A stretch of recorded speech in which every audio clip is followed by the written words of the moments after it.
jimbo ambalo hata lilikuwa lijitoshelezi kabidi kuhamisha maeneo mengine ili kuongezea, ukifikiria kuligawa nadhani unakuwa hujafikiria sawa sawa. Lakini pia ni jimbo ambalo lina watu kama 600,000 tuna kama 17,000 kwa mujibu wa sensa iliyopita. Vigezo sio watu peke yake, kuna vigezo zaidi ya 8. Kwa hiyo mtu anapotaka kugawanya jimbo lazima aangalie vigezo vyote hivyo. Kwa hiyo ni mchakato wa kisheria, ni mchakato ambao una vigezo vyake, lakini mimi nikiwa mwakilishi naona kabisa ni jimbo ambalo halikuwa na sifa ya kugawanywa. Ndio maana hata ukuwahi kunisikia kokote nikizungumzia kugawanywa kwa jimbo au hata kuzungumzia huo mchakato, kwa sababu nidhani ni mchakato ambao kuna watu walikuwa wanaupigia tu chapuo kwa maslahi yao, lakini kimsingi haukuwa na tija, kwa sababu kwanza ungeongeza gharama.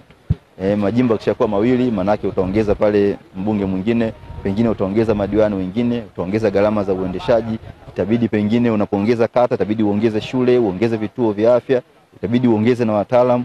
Kwa hiyo unaona kabisa kwamba mchakato huo ungeendelea kuchukua fedha zaidi za umma. Badala zile fedha tuzitumie kwenye maendeleo, tungezileta zaidi kwenye upande wa utawala, kitu ambacho nadhani kisingekuwa na tija sana. Kwa hiyo maamuzi ya kubaki na jimbo moja kwa kweli ni maamuzi sahihi na ni maamuzi ambayo mimi nayaunga mkono kwa 100%. Basi muende mkaulize huko Dar es Salaam ili kuweza kujua namna ambavyo changamoto ni kubwa katika maeneo hayo. Lakini kwa upande wangu mimi nina uhakika, mimi sijaumiza watu. Ndio maana ukiangalia mimi nimekuwa pale mkuu wa wilaya wa Arusha, nimekuwa mkuu wa mkoa na nimerudi kugombea ubunge na watu wakaniamini.